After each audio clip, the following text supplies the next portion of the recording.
السلام علیکم every one, کیسے ہیں آپ سب لوگ؟ آئی ہوپ آپ سب لوگ بالکل ٹھیک ہوں گے۔ تو آج میں ناول کاف بائی عبداللہ وسیم کا ایپیسوڈ 5 پڑھنے والی ہوں۔ تو ویڈیو شروع کرنے سے پہلے آپ لوگ چینل کو سبسکرائب کر دیں اور ویڈیو کو لائک کر دیں۔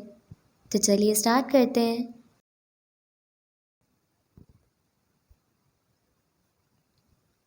باب نمبر 5، قبول۔ تیرا ساتھ ہے مجھے قبول، تجھ سے دوری نہیں قبول۔ تیری محبت ہے مجھے قبول، تیری بے رخی نہیں قبول۔ تیری خوشیاں ہیں مجھے قبول، تیرے دکھ نہیں قبول۔ تیرا ہنسنا ہے مجھے قبول، تیرے آنسو نہیں قبول۔ تیرے ساتھ نئی زندگی ہے مجھے قبول، تیرے بنا زندگی نہیں قبول۔ تیرا ساتھ ہے مجھے قبول، تجھ سے دوری نہیں قبول۔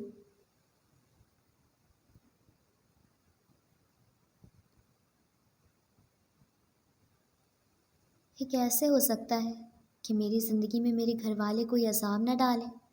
ایسا ممکن ہی نہیں ہے، کم از کم اس دنیا میں تو نہیں۔ سفیان کی امی، اس کی بڑی بہن اور اس کی بڑی بھابھی ہمارے گھر آئی تھی۔ مردوں میں اس کا بھائی اور بہنوئی بھی آیا تھا۔ اس کے ابو کی طبیعت خراب تھی، اسی لیے وہ نہیں آئے تھے۔ امی ان سے گھٹے گھٹے سے انداز میں ملی تھی۔ آنٹی بھی کچھ الجھی الجھی سی لگ رہی تھی۔ ظاہر سی بات ہے کہ انہیں سفیان کے دلہن کے روپ میں اپنی بھانجی درکار تھی، مگر سفیان نے میرے لیے ان سے لڑائی مول لی تھی۔ اس کی بھابھی اور بہن مجھ سے ٹھیک طرح سے ملی تھی، لیکن میں ان کی کچھ باتوں سے اندازہ لگا رہی تھی کہ وہ بھی اس رشتے سے خوش نہیں ہیں۔ اب دیکھیے نا بہن، بچے اب ماں باپ کی کہاں سنتے ہیں؟ جو ان کا دل کرے گا وہی کریں گے، چاہے ان کے لیے مستقبل میں مسائل پیدا ہو جائیں۔ سفیان کی امی اور میری امی آپس میں باتیں کر رہی تھیں۔ بات کا موضوع ہماری شادی نہیں تھا، وہ تو ادھر ادھر کی باتیں کر رہی تھی، مگر سفیان کی امی نے مجھے دیکھتے ہوئے یہ جملے کہے تھے۔ مجھے تو اتنی آگ لگی ان کی بات سن کر، مگر میں نے ابھی خاموش رہنا مناسب سمجھا۔ اس کا بدلہ میں بعد میں کبھی لوں گی۔ بچوں کو ماں باپ کی دور اندیشیاں نظر نہیں آتی۔ جب وہ ہوش سنبھالتے ہیں تو انہیں لگتا ہے جیسے انہیں دنیا جہاں کی ساری عقلیں آ گئی ہیں، لیکن وہ یہ نہیں سمجھتے کہ ماں باپ نے ان سے زیادہ دنیا دیکھی ہوتی ہے۔ میری امی نے بھی پلٹ کر جواب دیا، میں یہ تو سمجھ چکی تھی کہ دوسرے موضوع کا سہارا لے کر دونوں مائیں اپنی اپنی اولادوں کو ذلیل کر رہی تھیں۔ پتہ نہیں کیا مسئلہ ہے قسم سے، میں تو سمجھ نہیں پا رہی ان باتوں کو۔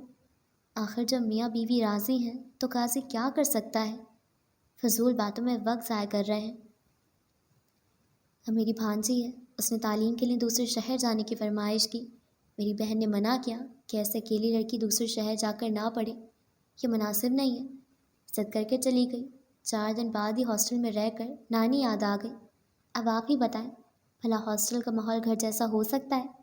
پتہ نہیں کہاں کہاں سے لوگ اٹھ کر آتے ہیں وہاں۔ ہمارے گھرانوں کی بچیاں وہاں ایڈجسٹ کر ہی نہیں سکتی۔ یقیناً یہ وہ والی بھانجی نہیں تھی جسے وہ اپنی بہو بنانا چاہتی تھیں۔ خیر، مجھے اور سفیان کو درمیان میں تانے دینے کا مقصد پورا کرتے ہوئے وہ بات کے اصل موضوع کی طرف آ گئی تھی۔ بس کیا کر سکتے ہیں، آج کل کے بچے سنتے ہی نہیں ہیں۔ امی کی بات سن کر میں نے منہ پھیر لیا۔ سویرا، ہمیں اپنا گھر تو دکھاؤ، بڑی آپا نے کہا۔ یقیناً وہ گھر دیکھ کر میرے سگڑاپے کا اندازہ لگانا چاہ رہی تھی۔ میں بھی ان کی ساری چالاکیاں سمجھتی ہوں۔ ضرور، میں انہیں لیے وہاں سے نکل گئی۔ پیچھے ان دونوں پرانی عورتوں کو ایک دوسرے کے دکھڑے سننے کے لیے چھوڑ دیا تھا۔ ان دونوں کو میں نے اپنا سارا گھر دکھایا۔ انہوں نے میرا کمرہ بھی دیکھا اور دونوں میرے کمرے کو ایسے دیکھ رہی تھیں جیسے اس میں خامی تلاش کرنا چاہ رہی ہوں۔ لیکن سویرا نے بھی کچی گولیاں نہیں کھیلی تھیں، میں نے بھی ان کے ہر وار کے لیے پہلے سے تیاری کر رکھی تھی۔ لگتا ہے صفائی ستھرائی میں دلچسپی ہے تمہیں، بڑی بھابھی نے کہا۔ ہاں جی، کمرہ میں خود صاف کرتی ہوں، میں نے کہا۔ اور گھر؟ بھابھی نے جانچتی نظروں سے مجھے دیکھا۔ پچھلے ہفتے تو میری طبیعت خراب تھی، اسی لیے میں نہیں کر سکی، میں نے احتیاط سے جواب دیا۔ میں نے تردید بھی نہیں کی تھی اور نہ ہی اقرار کیا تھا۔ کیا ہوا تھا طبیعت کو؟ بڑی آپا نے پوچھا۔ بخار تھا بہت تیز، مجھ میں تو کھانے پینے کی ہمت ہی نہیں تھی۔ میں نے بتایا، آپ کا گھر بھی ایسا ہی ہے؟ میں نے پوچھا، بلکہ گفتگو کا موضوع بدلا۔ ہاں، لیکن تھوڑا بڑا ہے۔ نیچے والے پورشن میں اور امی رہتے ہیں، اوپر والے میں تم رہو گے۔ بھابھی نے کہا، اچھی بات ہے کہ شروع سے ہی سب الگ الگ رہیں، بعد میں لڑ جھگڑ کر الگ ہونا بہت برا ہے۔ میں نے صاف گوئی سے کہا۔ دونوں نے مجھے حیرت سے دیکھا۔ نہیں نہیں سویرا، ہم لوگ اکٹھے رہتے ہیں، کھانا پینا سب کا سانجھا ہے۔ تمہارا پورشن اوپر والا ہونے کا یہ مطلب نہیں ہے کہ ہم الگ ہو جائیں گے، بس تمہارا کمرہ اوپر ہوگا اور کھانا پینا تو سب کے ساتھ ہی ہوگا۔ بھابھی نے وضاحت دیتے ہوئے کہا، تو الگ پورشن تو نہ کریں، بس الگ کمرہ ہی ہوا۔ میں نے طنزیہ انداز میں ہنس کر کہا، اکٹھے رہنے میں برکت ہوتی ہے۔ بھابھی کی شادی کو 5 سال ہو گئے، میری اور ان کے آپس میں بہت اچھی دوستی ہے۔ مجھے نہیں یاد ہم کبھی کسی بھی بات پر لڑے ہوں، بلکہ ہمیں دیکھ کر تو سب حیران ہوتے ہیں، کوئی یقین نہیں کرتا کہ ہم نند بھاوج ہیں۔ آپا نے کہا، میں امید کرتی ہوں تمہارے ساتھ بھی ہمارا تعلق ایسا ہی رہے گا۔ ہوپ سو، میں ہلکا سا مسکرا کر بولی۔ ہاں تو میں نے ان سے کوئی فضول باتیں نہیں کی تھی کہ میں تو بہت اچھی ہوں، ابھی ابھی جنت سے اتری ہوں، میں تو فرشتہ ہوں، میں تو گھر بسانے والی لڑکی ہوں، میں تو یہ، میں تو وہ۔ مجھ سے یہ سب جھوٹ نہیں بولے جاتے تھے۔ مجھے پرواہ نہیں تھی کہ انہیں میرا جواب برا لگا تھا یا نہیں، بلکہ میں اس بات سے مطمئن تھی کہ میں نے انہیں اپنے حوالے سے کسی بھی خوش فہمی میں نہیں رکھا تھا۔ باقی جنہوں نے سوچنا ہے وہ سوچتے رہے، میں تو ایسی ہوں۔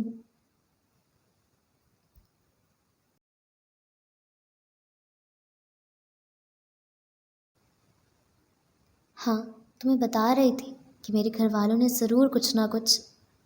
ان کے جانے کے بعد میں اور امی کمرے میں تھی۔ مجھے لگتا ہے سفیان کی امی اس رشتے سے خوش نہیں ہیں، میں نے امی کو کہتے سنا۔ خوش تو مجھے آپ بھی نہیں لگ رہی، میں نے الٹا ان پہ طنز کیا۔ میں اس کے رویے کی وجہ سے حیران ہوں، مجھے ڈر ہے وہ بعد میں تمہیں اس بات کے تانے دے گی۔ امی نے اپنا خدشہ ظاہر کیا۔ میں تو جیسے بہت آرام سے ان کے تانے سن لوں گی، میں نے اکڑ کر کہا۔ امی نے گہرا سانس لیا۔ سویرا، سسرال میں ایسے نہیں ہوتا، بہت کچھ سننا اور برداشت کرنا پڑتا ہے۔ امی کا نیا لیکچر شروع ہو چکا تھا۔ میں کوئی غلط بات نہ سن سکتی ہوں نہ برداشت کر سکتی ہوں، میں تو ان کے منہ پہ ہی بات کروں گی۔ میں نے کہا، سویرا، سسرال میں ایسے نہیں ہوتا، گھر بسانے کے لیے بہت کچھ سہنا پڑتا ہے۔ اگر کل کو تمہاری ساس سے تمہیں پسند کی شادی کا کوئی تانا دیا تو تم کیا کرو گی اس وقت؟ امی، آپ کیا کہنا چاہتی ہیں کہ آپ مجھے باتوں باتوں میں اس رشتے سے روک رہی ہیں؟ میں نے امی کی بات کو ہمیشہ کی طرح اپنے ذہن کے مطابق سمجھا۔ امی نے گہرا سانس لیا۔ میں یہ نہیں کہہ رہی، میں کہہ رہی ہوں کہ سسرال میں ایسے دندناتے ہوئے لہجوں کے ساتھ نہیں رہا جا سکتا۔ لڑکیوں کو بہت کچھ برداشت کرنا پڑتا ہے، تب جا کر سسرال میں کوئی عزت نام کی چیز بنتی ہے۔ جیسے تم مجھے آگے سے جواب دیتی ہو، ایسے اگر تم اپنی ساس کو دو تو وہ تمہارے بارے میں کیا سوچے گی کہ تم اس کی نظر میں ایک اچھی بہو ثابت ہوگی؟ اول تو میں ان لڑکیوں میں سے نہیں جو سسرالیوں سے دب کر بیٹھ جاتی ہیں۔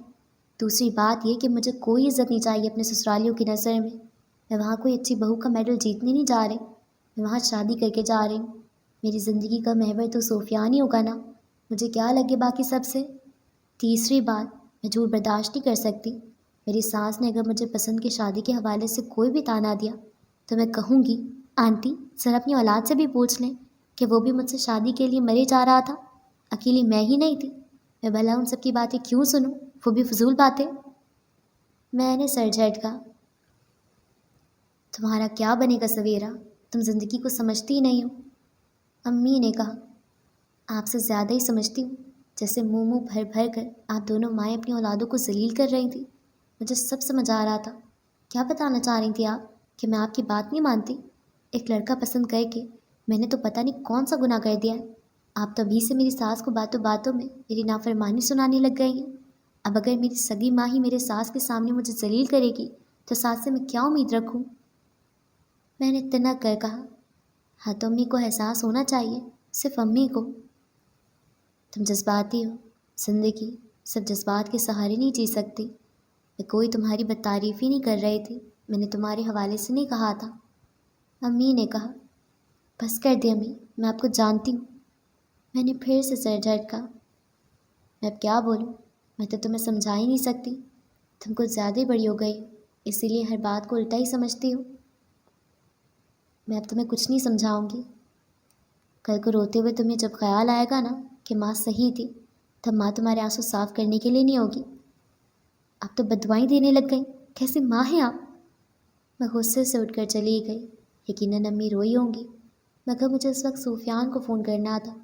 میں امی کی کیئر ٹیکر بن کر ان کے آنسو صاف نہیں کر سکتی تھی۔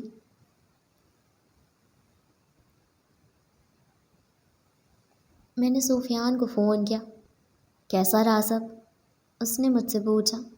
جیسا رہنا چاہیے تھا، میں نے جواب دیا۔ تم بتاؤ کہ تمہارے گھر والوں کا ریاکشن کیا ہے؟ اچھا ہے، امی بہت تعریف کر رہی تھیں کہ تم بہت خوبصورت ہو۔ پتہ نہیں وہ جھوٹ بول رہا تھا، کیونکہ آنٹی نے مجھ سے تو ایک بار بھی ایسا نہیں کہا تھا۔ چلو اچھا ہے، میں نے کہا۔ اس کے بعد میں نے اور سفیان نے اور بھی بہت سی باتیں کی تھیں۔ اس کے بعد ہم اپنی شادی کے حوالے سے باتیں کرنے لگے۔ اس نے اپنی امی کو کہہ دیا تھا کہ وہ میری امی کو فون کر کے اپنے گھر بلائیں۔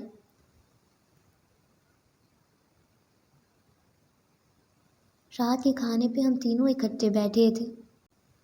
آپ کو وہ لوگ کیسے لگے امی؟ اسد نے کچرتی نگاہ مجھ پر ڈالتے ہوئے امی سے کہا۔ میں نے بھی پلیٹ سے نظریں اٹھا کر اس کی مجھ پہ نگاہ دیکھ لی تھی۔ امی نے بھی ایک نظر مجھے دیکھا اور پھر کچھ بولنا چاہا۔ ٹھیک لگے، اب 1-2 گھنٹے میں کوئی کیسی کو کیسے پہچان سکتا ہے؟ امی نے کہا۔ ہاں صحیح کہا، مجھے تو اس لڑکی کا بھائی عجیب سا لگا۔ کسی کا فون آیا تو اتنا نہیں ہوا کہ باہر جا کر سن لے، بیچ میں بیٹھ کر ہی اتنی بدتمیزی سے بات کرنے لگا۔ اسد نے کہا۔ میں نے سر جھٹکا۔ اب پتہ نہیں آگے کیا ہوگا۔ امی نے کہا۔ آپ لوگ صاف صاف انکار ہی کر دیں۔ میں نے پہلی بار ان کی گفتگو میں مداخلت کی۔ ہمارے انکار کرنے سے جیسے تم نے ہماری بات سن لینی ہے۔ اسد طنزی انداز میں ہنسا۔ ہاں تو ٹھیک ہے نا، جب سب اپنا اپنا سوچ رہے ہیں تو میں کیوں نہ سوچوں اپنا؟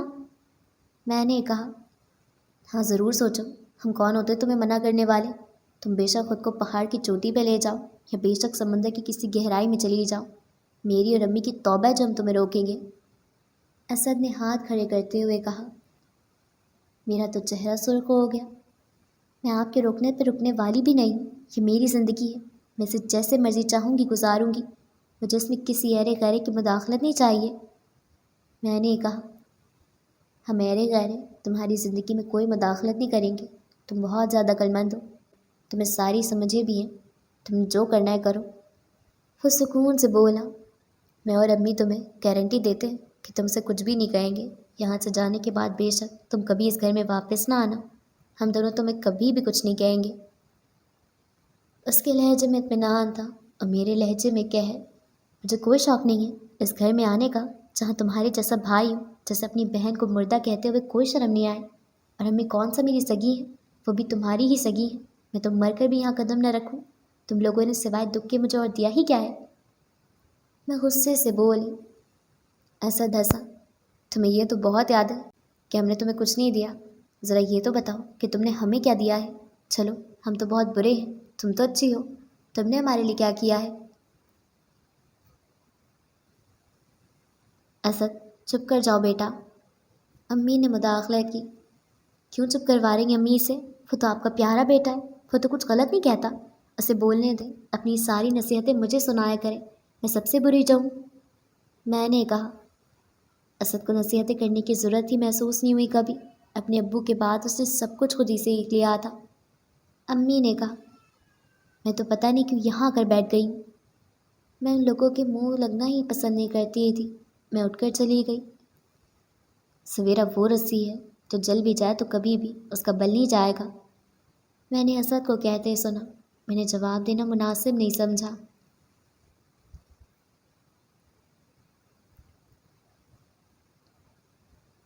اگلے دن میں انم سے ملنے گئی۔ کیسا رہا سب کچھ؟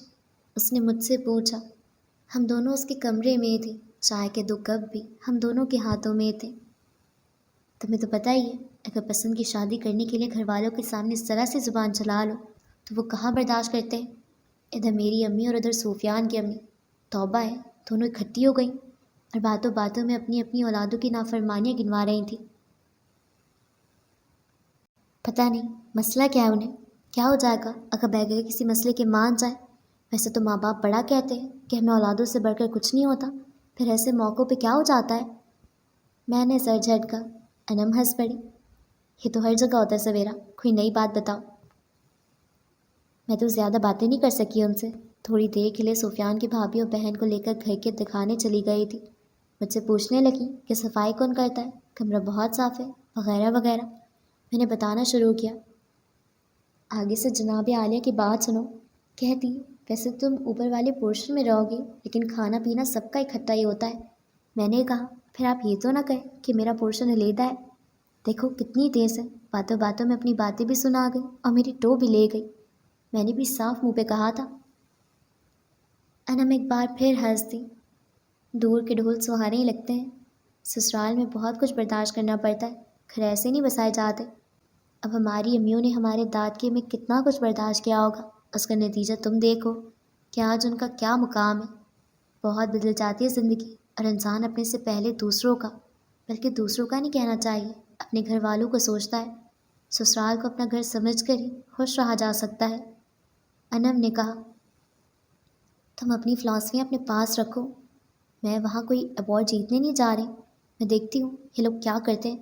بھائی مجھے کوئی شوق نہیں اچھی بہو بننے کا، میری زندگی میں ان کی کوئی ویلیو نہیں ہے۔ میں نے پھر سے وہی باتیں انم کو کہی۔ انم نے سر تعصب سے ہلایا اور گہری سانس خارج کی۔ یہ تو وقت ہی بتائے گا سویرا، یہ باتیں شادی سے پہلے ہر کوئی سوچتا ہے، لیکن بعد میں جو گھر بسانے والی لڑکیاں ہوتی ہیں ان سب باتوں پہ ہنستی ہیں۔ یہ بہت بھاری بھاری جملے ہوتے ہیں، بیوقوفی میں لڑکیاں ایسی باتیں کر دیتی ہیں، لیکن بعد میں انہیں احساس ہوتا ہے کہ وہ کتنی غلط تھی۔ سسرال کا امیج ہمارے ذہنوں میں ہمیشہ سے غلط رہا ہے۔ انم نے کہا چلو جی، میں یہاں تم سے کچھ باتیں کرنے آئی ہوں اور تم پھر مجھے میری امی کی طرح نصیحتیں کرنے لگ گئی ہو۔ میں نے پھر سے سر جھٹکا۔ میں غور کر رہی تھی کہ میں کچھ زیادہ ہی سر جھٹکنے لگ گئی تھی۔ اب ہر چیز کو صرف سر جھٹک کر تو جھٹکا نہیں جا سکتا۔ انم ہنس دی۔ اچھا جی، نہیں بولتی کچھ بھی اب، ویسے بھی یہ باتیں کسی کے سمجھانے سے سمجھ نہیں آتی، یہ وقت سکھا دیتا ہے۔ اچھا بس کر دو اب تو، سارے اقبال زری تم نے ہی یاد کر لیے ہیں۔ میں نے طنز کیا۔ نہیں نہیں، انم نے ہنستے ہوئے کہا، تمہاری سفیان سے بات ہوئی؟ ہاں ہوئی تھی، لیکن زیادہ لمبی بات نہیں ہوئی۔ تم بتاؤ، تمہیں کوئی فون وغیرہ آیا تھا اس کی امی کا؟ میں نے پوچھا۔ ہاں، وہ مجھ سے پوچھ رہی تھی تمہارے بارے میں، کہتی لڑکی خوبصورت تو ہے لیکن یا وہ بھی تمہاری طرح ہی ہے، یعنی تم میری طرح ہو؟ فتراتے ہوئے بولی۔ میں نے کہا آنٹی یہ تو اپنے منہ میاں مٹھو بننے والی بات ہے، آپ کو سویرا سے شکایت نہیں ہوگی؟ اب میں نے تمہاری گارنٹی دی ہے، مجھے ذلیل نہ کروانا۔ میں وہاں جا کر جیسے بم دھماکے کروں گی نا۔ میں نے اسے گھور کر دیکھا۔ اور کیا بات ہوئی؟ کچھ خاص نہیں، بس کہہ رہی تھی کہ اللہ بچوں کو خوش رکھے، اب اگر انہوں نے شادی کا فیصلہ کر لیا ہے۔ میں نے آمین کہہ دیا۔ انم نے بتایا۔ ہاں تو خوش کیسے نہیں رہنا بھلا، اتنی محبت کرنے والا شوہر اور اتنی ہی محبت کرنے والی بیوی ہو تو کون ناخوش رہ سکتا ہے؟ میں نے خوش ہوتے ہوئے کہا۔ میں جملہ بولتے ہوئے کچھ سہانے خواب سجا رہی تھی۔ زندگی میں صرف محبت؟ یار تمہیں کیا ہو گیا ہے نا، کیوں بڈھی اماں بنتی جا رہی ہو؟ میں نے اس کی بات کاٹی۔ اب وہ پھر مجھے زندگی کے کچھ سنہرے اصول بتاتی جو کہ میں نہیں سن سکتی تھی۔ اچھا اچھا، انم نے ہاتھ کھڑے کرتے ہوئے کہا۔ شکریہ، چلو اب جاؤ پانی لے کر آؤ۔ میں نے کہا ابھی تو تم نے چائے پی ہے، ایسے ٹھنڈا گرم لگے گا دانتوں میں سینسیٹیوٹی ہو جائے گی۔ انم نے کہا تو کوئی بات نہیں، سینسوڈائن ریپڈ ایکشن کب کام آئے گا؟ میں نے کہا تو انم کہہ لگا کر رس دی۔ پاگل! وہ جاتے جاتے کہہ گئی کہ میں پاگل تھی۔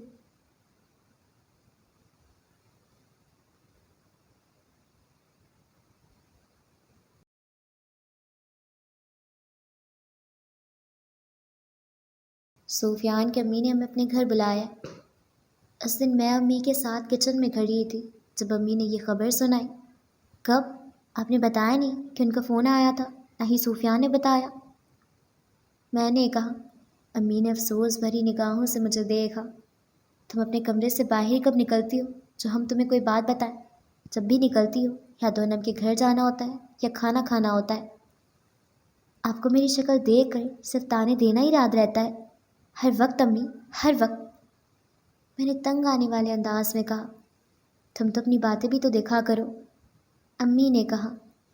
حد ہے، میں ہی بری ہوں، آپ خوش؟ میں نے تنک کر کہا۔ کیا کہہ رہی تھی سفیان کی امی؟ کہہ رہی تھی کہ کل ڈنر ہمارے گھر کر لینا، ساتھ ہی منگنی کی تاریخ بھی رکھ دیں گے۔ امی نے بتایا۔ منگنی کیوں؟ ڈائریکٹ شادی کی تاریخ رکھیں؟ میں نے کہا۔ میں اب خود انہیں جا کر کہوں کہ آپ میری بیٹی کو جلد از جلد یہاں سے لے جائیں۔ تمہیں کیوں باتیں سمجھ نہیں آتی سویرا؟ یہ کام مانن فانن نہیں ہوتے اور نہ ہی ہونے چاہیے۔ کیا سوچیں گے وہ ہمارے بارے میں؟ اس دن بھی اسد نے کہا تھا کہ لڑکی والے ایسی باتیں کرتے ہوئے اچھے نہیں لگتے۔ 1965 کی سوچ میں آپ دونوں کی زمانہ بہت آگے نکل چکا ہے۔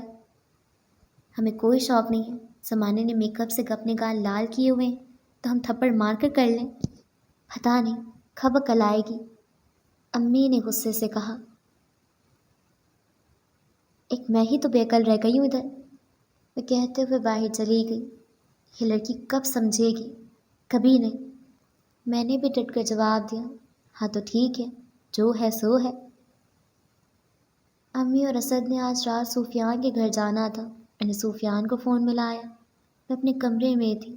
رسمی باتوں کے بعد میں نے اس سے کہا، سفیان، یہ لوگ ہماری منگنی کرنا چاہ رہے ہیں اور میں چاہتی ہوں کہ ہماری شادی ہو جائے۔ شادی؟ وہ حیران ہوا۔ کیوں؟ کیا ہوا؟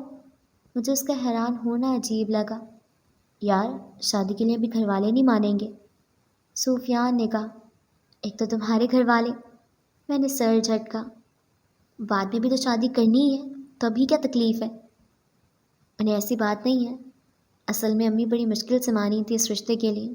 اب اگر میں ایک دم سے شادی کا کہہ دوں گا تو وہ ناراض ہی نہ ہو جائیں۔ سفیان نے اپنا خدشہ ظاہر کیا۔ اس میں ناراض ہونے والی کیا بات ہے آخر؟ میں نے چبا چبا کر الفاظ ادا کیے۔ یار سویرا، نہیں سفیان، تم ان سے کہو منگنی کا کیا فائدہ ہے آخر؟ سیدھا شادی ہو جائے تو سب ٹھیک ہو جائے گا۔ منگنی کے بعد کا ٹائم پیریڈ مجھے بہت برا لگتا ہے، فضول میں لڑائی جھگڑے ہوتے ہیں۔ تم خود بھی تو میری بات سمجھو۔ میں نے دلیل دی جو کہ بہت ہی فضول تھی۔ بھلا شادی کے بعد لڑائی جھگڑے نہیں ہوتے؟ سویرا، میں تو سمجھ جاؤں گا، لیکن امی ابو؟ سفیان، دیکھو، میری خوشی اسی میں ہے کہ ہم جلد از جلد شادی کر لیں۔ تم اپنی امی کو بھی سمجھاؤ۔ میں نے مصلحانہ انداز میں اپنایا۔ منگنی میں پیسہ ضائع کرنے سے اچھا ہے ہم شادی میں پیسے لگا لیں۔ بعد میں بھی تو ہمیں شادی کرنی ہی ہے، عقل سے کام لو۔ اپنی امی کو سمجھاؤ۔ دیکھو، میں منگنی کے بعد پریشان رہوں گی، مجھے ٹینشن لگی رہے گی۔ تم تو جانتی ہو ہمارے رشتے کے لیے کتنی مشکل سے مانیں گے لوگ۔ تم سمجھاؤ انہیں۔ میں نے کہا، اچھا، میں بات کر کے دیکھتا ہوں۔ وہ دھیمے سے بولا۔ صرف بات نہیں کرنی، انہیں قائل کرنا ہے۔ میں اب خود تو بات کرتی اچھی نہیں لگتی، ورنہ میں خود ہی کر لیتی۔ میں نے کہا، نہیں، تم بات نہ کرنا، امی کو سمجھاتا ہوں۔ ہاں، شاباش، میں نے مذاق کے طور پہ کہا۔ سفیان ہنس دیا۔